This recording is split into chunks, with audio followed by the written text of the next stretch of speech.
ہی ہم اپنے وہ سلسلے میں شامل کریں، آپ کی کالز بھی ہم اس میں شامل کرتے ہیں، اور مزید یہ کہ مدنی مذاکرے کے کیا کیا ہمیں فوائد حاصل ہو سکتے ہیں یا ہم کر سکتے ہیں یا کر رہے ہیں، یہ بھی الحمدللہ ہم اس اپنے مدنی مذاکرے کے مدنی ماہک سلسلے میں ان عنوانات کو بھی شامل کرنے کی کوشش کرتے ہیں، کیونکہ اس کی اپنی برکتیں ہیں، اور ماشاءاللہ ایک عرصہ ہو چکا کہ یہ سوالات اور اس کے جوابوں کا سلسلہ جاری ہے، اور اس میں بہت سارے سوالات کے جوابات ایسے ہوتے ہیں کہ جن پر مزید زیادہ دل کرتا ہے کہ کوئی اس پر ہم کلام بھی کریں۔ میں مثال دیتا ہوں آپ کو، جیسے کہ آج کے اس مدنی مذاکرے میں شادی کے کارڈ پر ایک امیر سنت نے بہت پیارے پیارے مدنی پھول عطا فرمائے کہ واقعی ایک تو کارڈ کی قیمت اور کارڈ کا کلچر، اور اس شادی کے کارڈ میں اب ایسا فیل ہو رہا ہے، کیونکہ خاص طور پر فرد کو نومینیٹ کر کے، کسی فرد کو معین کر کے میں بات نہیں کر رہا، ایک ایسا فیل ہوتا ہے کہ ایسا لگتا ہے کہ شاید اس میں بھی کمپٹیشن، مقابلے کی کوئی جیسے کہ صورت پیدا ہوئی ہو تو کوئی تعجب نہیں ہے، کیونکہ مہنگے سے مہنگے کارڈ، جیسے شادی بیاہ میں کھانے پینے کے مینیو کے حوالے سے بھی آپس میں ایک مقابلے کی سی کیفیت رہتی ہے، سجاوٹ میں بھی ایک مقابلے سی کیفیت رہتی ہے، تو لباس میں بھی ایک اس طرح کا بھائی میرا اس سے اچھا ہو تو میرا اس سے اچھا ہو تو میں یوں کروں میں یوں کروں، پھر جیسا سرمایہ ویسی ان کی مطلب کہ وہ اپروچز کا بھی سلسلہ رہتا ہے، تو کوئی تعجب نہیں کہ کارڈ میں بھی کچھ ایسا ہو کہ بھائی کارڈ یوں تو کارڈ یوں،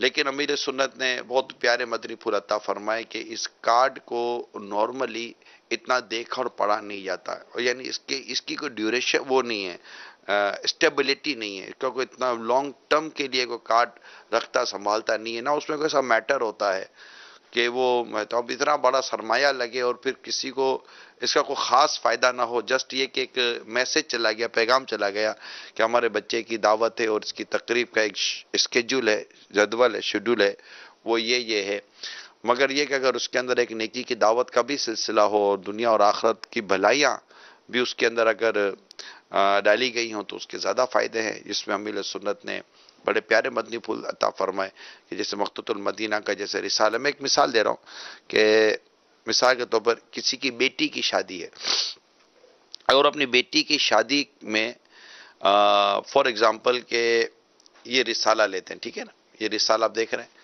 اب بیٹی کی شادی میں یہ رسالہ لیا صحابیات اور شوق عبادت، ٹھیک ہے، کیونکہ یہ ایک وہ عورت سے متعلق ایک رسالہ ہے، حالانکہ اس میں مردوں سے کے لیے مفید معلومات نہیں ہوگی، ایسا نہیں ہے، اب مثال کے طور پر یہ رسالہ لیا اور یہ رسالہ لے کر یہاں یا یہاں آپ نے اپنی وہ شادی کا جو بھی آپ کے وہ ہے وہ اس کا اگر کہہ دیا گیا تو یہ پرنٹ ہو جاتا ہے، مخطوط المدینہ بھی اس میں اپنی خدمت انجام دیتے، تو یہاں پر ایک دعوت، آپ کا دعوت نامہ یہیں آ جائے گا، جیسے کہ ایک میٹر ہوتا ہے، تو یہ رسالہ چلا جائے، لوگ یہ دیکھیں گے، اوپر بھلے آپ یہاں لکھ دیں شادی مبارک بھی لکھ دیں، تو یہ اس طرح کی چیزیں بھی بنائی جا سکتی ہیں۔ اب یہ رسالہ جس کے پاس جائے گا اس نے اپنی دعوت دیکھ تو لی، دعوت پڑھ بھی لی، ٹھیک ہے، لیکن دعوت دیکھنے اور پڑھنے کے بعد اس کے ساتھ اس کو اتنا سارا علم دین حاصل کرنے کا مواد ملے گا۔ اب یہ آخر کا صفحہ ہے، یہاں بھی کچھ آپ تحریر دے سکتے ہیں، تو یہ بہت ساری سے کئی سے رسالے، اب شادی خانہ بربادی کے اسباب اور ان کا حل، یہ ایک رسالہ ہے، تو یہ اس طرح کی ترکیبات دی گئی ہیں، اور بہت خوبصورت یہ چیز ہے، نیکی کی دعوت عام بھی ہو، ثواب بھی ملے، برکتیں بھی نصیب ہوں، اور ایک اچھے سے اچھا طریقہ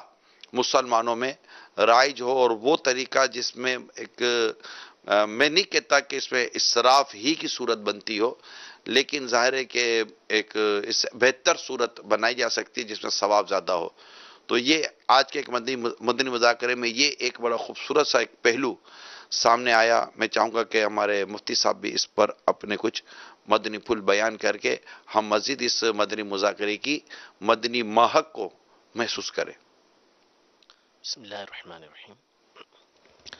اسی کو حکمت کہا جاتا ہے کہ حکمت کا معنی یہی ہے کہ ہر کام کو ویسے ہی کرنا جو اس کے مناسب ہے، تو ظاہر ہے کہ یہ جو شادی کارڈ ہے اس کا اصل مقصد تو صرف اطلاع ہی پہنچانا تھا، اور وہ اطلاع کسی بھی طریقے سے پہنچائی جا سکتی تھی. امیر سنت نے اپنے زمانے کا طریقہ کار بھی بتایا، اور ہمارے زمانے کے اندر یقیناً یعنی کہ واقعی بہت ساری صورتیں ایسی بن چکی ہیں کہ جو اسراف کی بھی بنتی ہیں، جی اگرچہ کہ ہر صورت اسراف کی نہیں، لیکن بہت ساری صورتیں اسراف کی بھی بن بن جاتی سکتی. ہیں. اور بسا اوقات ایسا ہوتا بھی ہے کہ جیسا بھی رسالہ ہے، اب اس میں جو شادی کی دعوت ہوگی تو اس کے بعد بھی اس کا ادب و احترام کریں گے لوگ، کہ ہمارے سامنے ایک رسالہ ہوگا تو ویسے ہی آدمی اس کا احترام کرتا ہے. لیکن شادی کارڈ عام طور پہ ایسا ہوتا ہے کہ اس میں اللہ تبارک و تعالیٰ کا نام لکھا ہی جاتا ہے، اور عمومی طور پر ایسا ہوتا ہے کہ اب جب شادی کا مقصد ختم ہو گیا، شادی گزر گئی یا ویسے ہی ابھی وقت باقی ہے، تو وہ بکھرا پڑا ہوتا ہے، ادب و احترام بھی اس کا اتنا زیادہ نہیں ہو رہا ہوتا. تو وہ ایک مشکل امر ہوتا ہے کہ جی اس کا احترام کیا جا سکے، تو اس کی جگہ یہ زیادہ مفید رہتا ہے. اگرچہ کہ ہم وہ نہیں کہیں گے کہ ہر کوئی اس کی بے ادبی کرتا ہو یا احترام نہ کرتا ہو، کہ جس طرح کرنا چاہیے، لیکن یہ زیادہ بہتر صورتحال ہے. اور بظاہر بہرحال یہ جو امیر علیہ سنت نے صورتیں بتائیں کہ اب تو یہ ایسے ایسے کارڈوں کی اطلاع امیر علیہ سنت فرما رہے تھے کہ ملی ہے کہ کھولو تو میوزک کی آواز آتی ہے، استغفر اللہ. اس طرح کے معاملات ہوتے ہیں. اور بعض تو واقعی ایسے کارڈ خود بھی دیکھے ہیں کہ سمجھ نہیں آتا کہ اس کو سنبھال کے رکھیں کس اس میں طریقے سے. موسیقی کا گناہ اور اس میں اسراف بھی آئے گا، بالکل نہ مطلب غیر حق میں میں خرچ کرنا ہے خرچ اس کا. کرنا. تو اس لیے اور پھر اس کے بعد امیر السنت نے اس میں اور مسائل بتائے کہ جب لاکھوں روپے آپ اس کے اندر خرچ کر ڈالیں گے تو اس طرح مشکل سے مشکل آپ شادی کو بناتے جی ہی چلے جا رہے ہیں، جس کی وجہ سے جو غریب لوگ ہیں وہ اور آزمائش کے اندر مبتلا ہوتے چلے جا رہے ہیں. تو آپ آسانیاں پیدا کریں، نکاح جس قدر آسان ہوگا اس قدر اس کے اندر برکتیں یہ ہوتی چلی جائیں گی. تو اگر آپ اس طرح نہیں کر سکتے، اول تو سب سے بہتر صورت یہی ہے، لیکن آپ سادگی کی طرف آئیں جہاں کم از کم سادگی کر سکتے ہیں. اب اس میں کارڈ کے اندر اتنا شو کرنے کی ضرورت ہی کیا ہے؟ کارڈ پڑتا ہی کون ہے، رکھتا ہی کون ہے؟ تو جہاں سادگی کی طرف آ سکتے ہیں کم از کم وہاں تو سادگی کی طرف تو آئیں. ایسا بھی ہوتا ہوگا مفتی صاحب کہ کارڈ عموماً ہر مطلب جس کے یہاں شادی ہے نا وہ خود ہر جگہ کارڈ نہیں پہنچا پاتا. تو ایسا بھی یہ بھی مشاہدے بھی ہیں اس کے کہ آپ کو جیسے کہ 25 کارڈ دے دیے کہ یار آپ ذرا پہنچا دیجیے گا، آپ نے بھی لے لینے، منع تو نہیں کرنا بھائی میں نہیں جاتا. 25 اس کو دے دیے تو 50 اس کو دے دیے تو 20 اس کو دے دیے. تو سم ٹائم ایسا ہوتا ہے کہ کارڈ جس کو دیے نا اس سے 2-4 تو پہنچا دیے، بقیہ اسی کے گھر میں رہ جاتے ہیں. اور عموماً اطلاع دے جاتے یار وہ آپ کا کارڈ آیا ہے، میں کوشش کروں گا وہ پہنچانے کی، لیکن وہ کارڈ آیا ہے، فوٹو کھینچ کے بھی بعض اوقات بھیج دیتے ہیں کہ یہ کارڈ آپ کا ہے. تو اس کو بھی جب وہ میزبان کی ملاقات ہوتی ہے نا، یار آپ کو دعوت ملی، ہاں یار دعوت مجھے فون آ گیا تھا، کارڈ ابھی پہنچایا نہیں ہے. تو ہو سکتا ہے کہ شاید ایسے سینکڑوں کارڈ یا ایسے 20 کارڈ اسی کے پاس رہ جائیں جس کو آپ نے بانٹنے کی ذمہ داری دی ہے، اور اسی کے گھر میں وہ پڑے رہ جائیں گے. اب اس کو ایک کارڈ اس کے لیے مشکل تھی، اب وہ اتنے سارے کارڈ کہاں رکھے گا؟ اب یہ کہ اس کو اگر اس کا اتنا اچھا ذہن ہوگا تو اس کو ٹھنڈا کروا دے گا، ورنہ یہ کیا. لیکن رسالہ ہوتا یا کوئی سے پڑھنے کی چیز ہوتی تو یقیناً اس کے مزید فائدے حاصل کیے جا سکتے ہیں. تو یہ حکمت کے مدنی پھول ہیں، اور یہ مدنی مذاکرے کی خوبصورت سی ایک بڑی پیاری سی مدنی مہک ہے کہ امیر علیہ سنت مدنی مذاکرے میں ایک محض شرعی احکام بیان نہیں فرماتے، بلکہ بہت ساری حکمت کے مدنی پھول ہوتے ہیں، تجربات ہوتے ہیں، مشاہدے ہوتے ہیں، اور اس سے بہت سارے فوائد حاصل کرنے والے حاصل کر سکتے ہیں. کچھ کال لیتے ہیں. محمد عمار رضا عطاری ٹیکسلا سے بات کر رہا ہوں. کیا اسلامی بہنیں آئی بروز بنا سکتی ہیں؟ جی مفتی صاحب. آئیبروز ویسے تو نہیں بنا سکتی، یعنی منع ہے آئیبرو بنانا. البتہ اگر کسی اسلامی بہن کی آئیبرو اتنی بڑھ گئی ہے، جیسے اتنی بعض اوقات مل جاتی ہیں کہ جو بدصورتی کا سبب بنتی ہیں، تو فقط اتنا دور کر سکتی ہیں کہ جس کی وجہ سے بدصورتی دور ہو جائے، خوبصورتی کے لیے اس کو نہیں بنا سکتی. ٹھیک ہے جی کال دیں.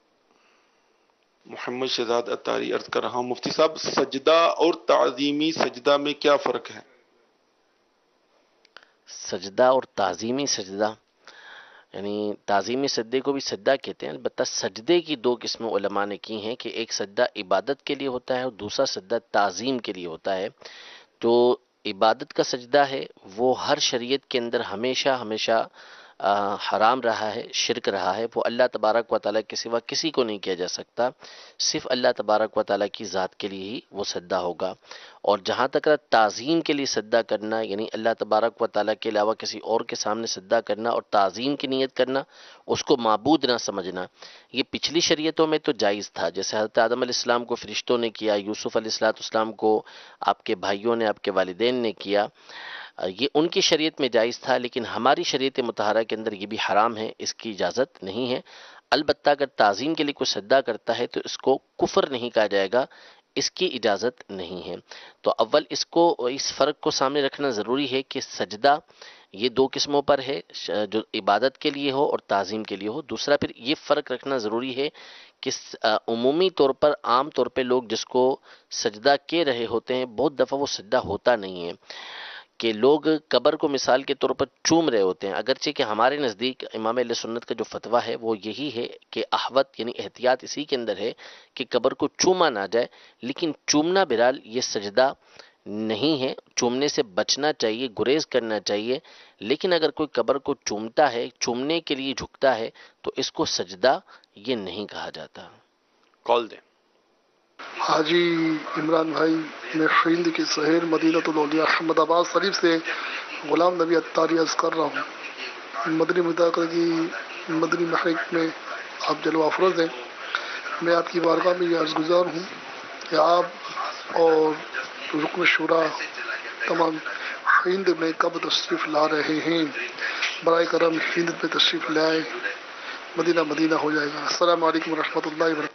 وعلیکم السلام ورحمۃ اللہ وبرکاتہ۔ ایک تو ہند میں ہیں ہی رکن شورا سید عارف علی اتاری، وہ ہیں ہی آپ کے ہند کے۔ دوسرے ویزا ملنے پر ہمارے کچھ نہ کچھ اراکین شورا کا ہند کا سفر رہتا بھی ہے، اور بقیہ یہ کہ ویزا ملنے پر منحصر ہے۔ ظاہر ہے کہ ایک ویزا پروسیس ہے، اور بعض ممالک ایسے ہوتے ہیں جن میں ویزا پروسیس اس میں دقت و تکلیف زیادہ ہوتی ہے، تو انشاءاللہ ویزا ملنے کی صورت میں آنے کی کل بھی نیت تھی، آج بھی نیت ہے الحمدللہ۔ اب دعا کریں اللہ تعالیٰ آسانیاں فرما دیں۔ کال دیں۔ میرا سوال آپ سے یہ ہے کہ تکبیر سے پہلے صلاۃ پڑھنا لازمی ہے کہ نہیں؟ جی، تکبیر سے پہلے یعنی اقامت لازمی تو کسی سے پہلے بھی نہیں ہے، یعنی اذان سے پہلے بھی لازمی نہیں ہے، کوئی پڑھتا ہے تو جائز ہے، اچھی نیت سے پڑھے گا تو ثواب ملے گا۔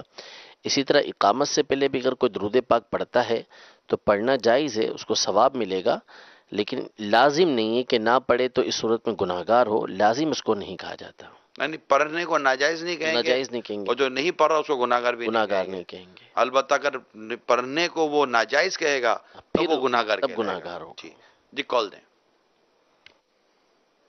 میرا حاجی عمران بھائی سے سوال ہے کہ ماشاءاللہ ان کی داڑھی مبارک بڑی پیاری لگ رہی ہے، وہ کون سی مہندی استعمال کرتے ہیں؟ مرکز الاولیاء سے محمد ظفر اتاری بات کر رہا ہوں۔ بہت بہت شکریہ آپ کا۔ میں وہی مہندی استعمال کرتا ہوں جو امیر علیہ سنت استعمال کرتے ہیں۔ صلو علی الحبیب صلی اللہ تعالی علی محمد۔ ایک اور مدنی مذاکرے میں موضوع چلا مفتی صاحب، وہ تھا جانوروں پر ظلم کرنا۔ اس سے پہلے بھی اس پر ہوا، مرغیوں کے متعلق، اور آپ نے غالباً اس کو ایک تحریک دی، اللہ آپ کو اس کی بہتر جزا عطا فرمائے۔ تو یہ بھی ایک اچھا موضوع لیا گیا، اور مرغیوں کے ساتھ ساتھ دیگر جانوروں پر ظلم کرنے کے حوالے سے بھی جو ہمیں روکا گیا کہ نہ کیا جائے۔ لیکن یہاں بات صرف مرغیوں تک ہی نہیں ہے مفتی صاحب، مطلب ایسا محسوس ہوتا ہے کہ سم ٹائم جانور کو ایذا دینے، یعنی یہ ہم کہہ رہے ہیں ایذا دینا، یہ ہم کہہ رہے ہیں ایذا دینا، لیکن جنرلی جس کے پاس جانور ہے اس کو شاید یہ فیلنگ نہیں ہے کہ جانور کو ایذا ہوتی ہے، یا جانور کو لگتا ہے، یا جانور کو درد ہوتا ہے، یا جانور کو بھی سردی لگتی ہوگی، یا یہ جانور کو بھی مطلب اس طرح کے، جسے ہم ایذا کہیں گے، ہم کہتے ہیں کہ جانور کو تکلیف نہ دی جائے، مگر ایسا لگتا ہے کہ شاید جس کے پاس، جیسے کہ جس کے پاس گدھا ہے تو وہ گدھے کو ایسا پتا بالکل وہ جو کہتے ہیں گدھے کو گدھے کی طرح چلا رہا ہوتا ہے، تو بالکل وہ ہے تو وہ بھی جانور لیکن تکلیف تو اس کو بھی ہے.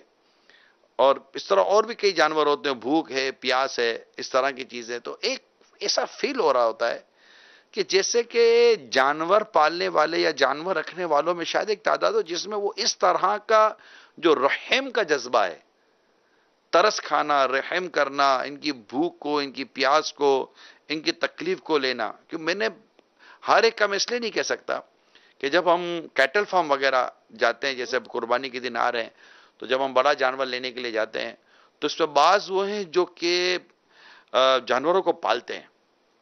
تو ان سے میں نے خود سنا ہے کہ ایسے کئی جانور پالنے والے ہیں جن کو جانور بعض اوقات اپنی اولاد سے زیادہ محبوب ہوتے ہیں, ان معنوں کر کے یہ ان کا روزگار کمانے کا بہترین ذریعہ ہوتے ہیں.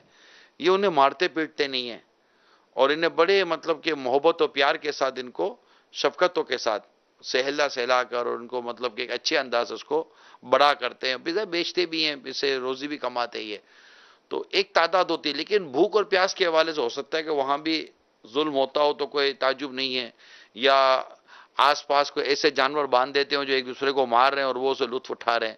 کیونکہ یہاں تو جانور پر زیادتی کا جو آپ نے ایک سلسلہ لیا, آج مرغیوں کا آپ نے لیا, تو یہاں تو باقاعدہ جیسے کتے, مرغے, مرغیاں اور دیگر جانور لڑائے جاتے ہیں نا, اور وہ ایک دوسرے کو مار رہے ہوتے ہیں, اور ایک مطلب لوگ ہوتے ہیں جو اس تماشے کو دیکھ رہے ہوتے ہیں. اس کا مطلب باقاعدہ ایک سنا گیم ہے, یہ کوئی کھیل ہے کہ جو یہ ہو رہا ہوتا ہے. تو اب ایسے حالات کے اندر وہ کیفیت کیسے پیدا ہو؟ مسائل تو بیان کیے گئے مفتی صاحب, لیکن ایک کیفیت کیسے پیدا ہو؟ کبوتر پالنے والا کبوتر اڑا رہا اس کو نیچے نہیں آنے دے رہا, وہ تھک گیا اڑ کر, اس کو نیچے تو آنے دو, آرام تو کر, سکون تو لینے دو.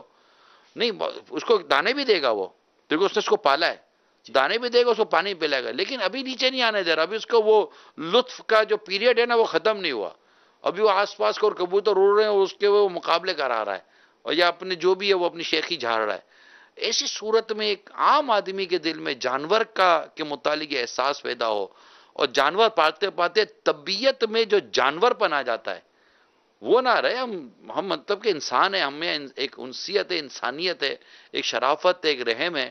یہ چیزیں کیسے پیدا ہو جائیں گی؟ اس میں ایک بڑی وجہ تو شاید علم سے دوری ہے, کہ علم نہیں ہوتا, توجہ نہیں ہوتی. اگر توجہ دلائی جائے تو بہت سے, جیسے یہی کہ وہ جانور کو مار رہا ہے یا اس کو جو راحت دینے کے اسباب ہیں وہ مہیا ہی نہیں کر رہا, تو ایک بڑی وجہ شاید ان کی توجہ نہیں ہوتی. بہت سے ایسے ہو سکتے ہیں کہ اگر ان کی توجہ دلائی جائے تو ان کو سمجھ میں آ بھی سکتی ہے کہ ہاں یہ واقعی میں غلطی کر رہا ہوں. تو علم نہ ہونے کی وجہ سے بھی وہ اس طرح کے کام کر گزرتے ہیں. تو علم حاصل کریں, اور تو انشاءاللہ تبارک و تعالیٰ اس سے بھی فائدہ ہوگا. دوسرا یہ کہ واقعی یہ دین سے ایک دوری کا سبب بھی ہو سکتا ہے. جیسے اب مثال کے طور پہ یہ جو آپ کہہ رہے ہیں نا, لڑواتے ہیں آپس میں, جانور کو لڑوانا, اور انسان بھی آپس میں لڑتے ہیں, ریسلنگ کرتے ہیں, یہ کرتے ہیں تمام, اور جس طریقے سے مارتے ہیں ایک دوسرے کو, پتہ نہیں کیا کیا کرتے رہتے ہیں. یہ چیز سمجھ نہیں آتی کہ اس کو یہ وحشت و بربریت کیوں نہیں سمجھتے. یعنی ایک دوسرے کو مارنا, پیٹنا, کوٹنا, جس کے ذریعے سے اپنے آپ کو خونم خان کر ڈالنا, یہ اس کو بربریت نہیں سمجھتے, اس کو وحشت نہیں سمجھتے, کہ جس کے ذریعے سے جو ہے وہ کس طریقے سے آنے والی نسلوں کی جو ذہن ہے وہ خراب ہو رہا ہوتا ہے. یہ تمام کی تمام چیزیں ہمارے معاشرے کے اندر اس کو برا نہیں سمجھا جاتا. لطف اٹھایا جا رہا ہے. مفتی صاحب دیکھیں, مار رہا ہے یا جو مار کھا رہا ہے یا جی جو لڑ رہے ہیں غلط ہے, ٹھیک ہے, لیکن ان دونوں کو اس بات کی ایک لالچ بھی ہے کہ ہمیں اس پر پیسہ ملے گا. جو مقابلے ہوتے ہیں, ریسلنگ کے مقابلے ہوتے ہیں, باکسنگ کے مقابلے, اس طرح کے بہت سارے ایسے کھیل ہوتے ہیں جس میں ایک دوسرے کو بہت مارا جاتا ہے, خونم خون کیا جاتا ہے, اور ایک کئی صورتیں اس کی ناجائز اور حرام کی بنتی ہیں. جی. مگر جو دیکھ رہے ہیں مفتی صاحب, دیکھ رہے تو پیسے دے کر دیکھ رہے ہیں, اور یہ دو انسانوں کو آپس میں لڑتا ہوا دیکھ رہے ہیں, اور جتنا زیادہ بے دردی کے ساتھ مارا جا رہا ہے ایسا وہ مطلب دیکھ رہے ہیں. تو یہ کیسی کیفیت بن گئی انسان کے اندر. انسانوں کو لڑتا دیکھ کر رحم نہیں آ رہا, تو جانوروں کو لڑتا دیکھ کر رحم کہاں سے نکالیں گے؟ یہی میں عرض کر رہا تھا نا, کہ جب وہ آپ کہہ رہے ہیں جانوروں کو لڑواتے ہیں آپس میں, تو انسان آپس میں لڑ رہے ہوتے ہیں, اور اس سے تفریح یہ لوگ لے رہے ہوتے ہیں, اور یہ نہیں سوچتے کہ اس سے ہماری نسلوں کے اوپر کیا اس کا اثر پڑ رہا ہوگا. تو اصل یہ ہے کہ تربیت کی کمی, جہالت, علم سے دوری, دین سے دوری, اگر یہی چیزیں ہوتی, سمجھ بوجھ ہوتی, تو پھر اس سے بچتے ہیں۔ نبی کے کریم صلی اللہ علیہ وسلم کی کئی احادیث طیبہ ہیں۔ پہلی چیز تو یہ کہ ہماری شریعت مطہرہ کے اندر کسی بھی جاندار کو مارنے سے منع کیا گیا، کہ ہمیں جو جانوروں کو ذبح کرنے کی اجازت دی گئی، مارنے کی اجازت دی گئی، صرف دو وجہ سے دی گئی۔ ایسے تھوڑی کہ اٹھا کے کسی بھی چلتے جانور کو ہم مار دیں، جی یا تو آپ کو اس سے نفع مقصود ہے، یعنی آپ حلال جانوروں کو جو ذبح کر رہے ہیں تو اس کا مطلب ہے کہ آپ نے ان سے گوشت لینا ہے، کھانے پینے کی اللہ تبارک و تعالیٰ نے اجازت لی تو آپ ان کو ذبح کر رہے ہیں۔ دوسرا یہ کہ کوئی جانور ایسا ہو گیا کہ جو آپ کے اوپر حملہ کر رہا ہے، اب وہ کوئی درندہ ہے، اس نے حملہ کیا تو اس سے بچاؤ کے لیے آپ نے اس کو مار دیا، یا اس سے اندیشہ ہے کہ وہ حملہ کر دے گا تو اس کو مار دیا۔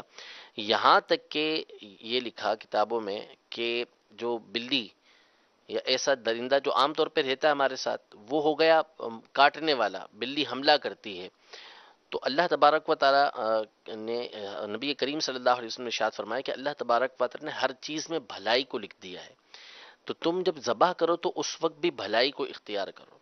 اور اس کی جو تشریح کی گئی وہ بتایا گیا کہ جانور کو جب ذبح کرنا ہے تو اس کے سامنے دوسرے جانور کو ذبح نہ کیا جائے، کند چھری نہیں ہونی چاہیے، تیز چھری ہونی چاہیے۔ تو کہا کہ اگر بلی کاٹنے والی ہو گئی ہے تو اس زمانے کے اعتبار سے یہ بیان کیا گیا کہ تیز چھری کے ساتھ اس کو جلدی ذبح کر دے، کہ کند چھری نہیں ہونی چاہیے کہ اس کو تکلیف ہوگی، جلدی جلدی ذبح کر دیا جائے۔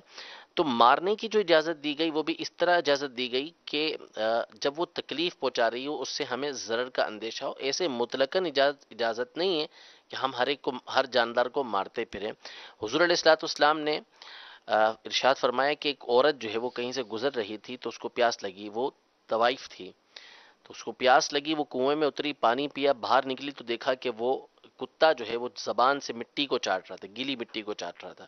تو اس نے کہا کہ جیسی پیاس مجھے لگی ہے ایسی پیاس اس کو بھی لگی ہے۔ وہ دوبارہ کنویں میں اتری، اپنے موزے کے اندر پانی بھرا اور لا کے اس کے منہ کے اندر نچوڑا، اللہ تبارک و تعالی نے اس کی مغفرت فرما دی۔ تو صحابہ کرام علیہ رضوان نے عرض کی کہ کیا اس طرح کے جانوروں میں بھی ہمارے لیے اجر ہے؟ فرمایا کہ ہر تر جگر کے اندر اللہ نے نیکی رکھی ہے، اجر رکھا ہوا ہے۔ تو اس کے ساتھ بھلائی کی، جانور کے ساتھ اللہ تبارک و تعالی نے بخش دیا۔ اور عورت نے بلی، حضور علیہ الصلوۃ والسلام نے دیکھا کہ جہنم کے اندر عورت ہے اور بلی کے ذریعے اس کو عذاب ہو رہا ہے کہ بلی اس کو نوچ رہی ہے۔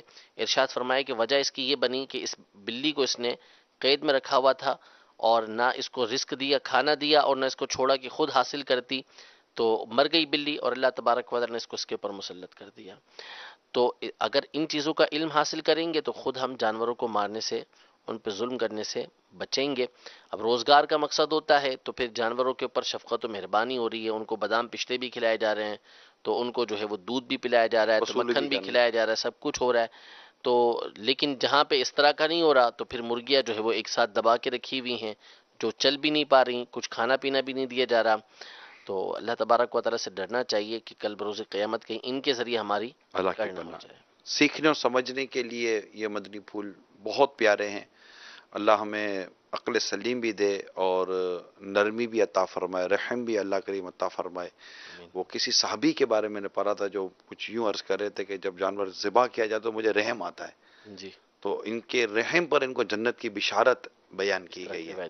اس طرح کی روایت ملتی ہے کہ ٹھیک ہے، کاٹنے کی ایک جو ذبح کرنے کے ایک شرعی احکام ہیں، جو بھی حکم شریعت ہے، لیکن اس معاملے میں بھی اگر جانور پر رحم کیا جا رہا ہے تو جانور پر رحم کرنے کی صورت میں بھی اجر پا رہا ہے، وہ ایک کیفیت ہے، اس کی کیفیت کا نام ہے۔ آپ کو یہ کیفیت نظر نہیں آتی جب آپ کے ساتھ جو آپ کے تحت جو آپ کے پنجرے میں یا آپ کے گھر میں جو جانور ہیں، ان جانوروں کا حال برا ہے۔ وہ کہتے ہیں نا جانوروں کو جانوروں کی طرح رکھا ہے، سمجھنے کے لیے میں کہہ رہا ہوں، تو مطلب یہ بھی رحم کا تقاضا کرتے ہیں۔ اور ہم انسان ہیں، ہمارے اندر انسانیت ہی ہونی چاہیے، اور جانوروں پر جہاں رحم کرنا ہے وہاں کریں۔ مدنی مذاکرے میں اس معاملے میں جو رہنمائی کی گئی، ماشاءاللہ مفتی صاحب نے بھی رہنمائی کی، اللہ کریم ہمیں رحم والا قلب عطا فرمائے۔ آمین آمین۔ جی کال دیں۔ میرا مفتی صاحب سے یہ سوال ہے کہ اگر کسی کو کوئی علم دین حاصل کرنے سے روکے، چاہے اس کے والدین ہی کیوں نہ ہوں، تو اس کے بارے میں کیا حکم ہوگا؟ کیا ہم ان کی بات مان سکتے ہیں؟ اگرچہ وہ کہتے ہیں کہ پھر گھر کی کمائی کون کرے گا، دینے والا تو اللہ ہے، وہ تو سب کو دیتا ہے، لیکن وہ بات نہیں سمجھتے، اس کے بارے میں کیا حکم ہے؟ تفصیل ہے کہ وہ کس طرح کے علم سے روکتے ہیں۔ اگر تو فرض علم سے روکتے ہیں تو ظاہر سی بات ہے کہ بات نہیں مانی جائے گی۔ فرض علم حاصل کیا جائے گا، لیکن حاصل کرنے کے ذرائع ہوتے ہیں، رزق حلال کے ساتھ ساتھ اسے حاصل کیا جا سکتا ہے۔ اور اگر فرض علم کے علاوہ روکتے ہیں تو وہ کس بنیاد پہ روک رہے ہیں؟ شفقت و مہربانی کی وجہ سے روک رہے ہیں، تو ظاہر ہے کہ اگر شفقت و مہربانی کی وجہ سے روک رہے ہیں یا وہ حاجت مند ہیں اور آپ جو ہے ان کو چھوڑ کے جا رہے ہیں، تو پھر آپ کو ان کی بات ماننی چاہیے، ان کے پاس ہی رہنی چاہیے، ان کے پاس ہی رہنا چاہیے، ان کی خدمت کرنی چاہیے۔ بعضوں کا سفر سے روکتے ہیں، جی۔ مگر مراد ان کی یہ ہوتی ہے کہ چھوڑ کر نہ جائے۔ مقصد عموماً یہ کہہ سکتے ہیں کہ شاید ایک تعداد ہوگی کہ شاید ان کا مقصد علم دین سے روکنا نہ ہو، ان کو اپنی نظروں سے دور کرنا یہ ان کو گوارا نہ ہو، تو پھر ایسی صورت میں بندہ کوشش یہ کرے کہ ماں باپ کے لیے بھی ایک راحت و سکون کا سبب بنے، اور وہیں پر انہی کے قریب یا آس پاس رہتے ہوئے کہ آنا جانا ہو جائے، رہتے ہوئے بھی وہ علم دین حاصل کرنے کی صورت بنائے۔ فرض علم سیکھنے کے بہت سارے ذرائع ہیں، خود مدنی مذاکرے کے ذریعے بھی فرض علم کی کئی باتیں سیکھی جاتی ہیں، مدنی چینل کے کئی سلسلے، اسی طرح کتابیں ماشاءاللہ ایک سے ایک ہیں۔ ہاں البتہ یہ کہ پھر اگر واقعی وہ علم دین ہی سے روکا جا رہا ہے اور پھر کوئی اور ذرائع بھی نہیں ہے، تو پھر اس کے احکام تبدیل ہو جاتے ہیں۔ جی کال دیں۔ عمران بھائی کے بارے میں میرا سوال ہے کہ جس طرح چند دنوں پہلے ایک سلسلہ ہو جس میں تمام مبلغین کو اکٹھا کیا گیا جنہوں نے رمضان میں تمام سلسلے کیے تھے، تو وہ میری مدنی التجا یہ ہے کہ اگر ایک سلسلے میں تمام اراکین شورا کو جمع کر لیا جائے تو وہ تمام کو ان کی زیارت بھی ہو جائے گی۔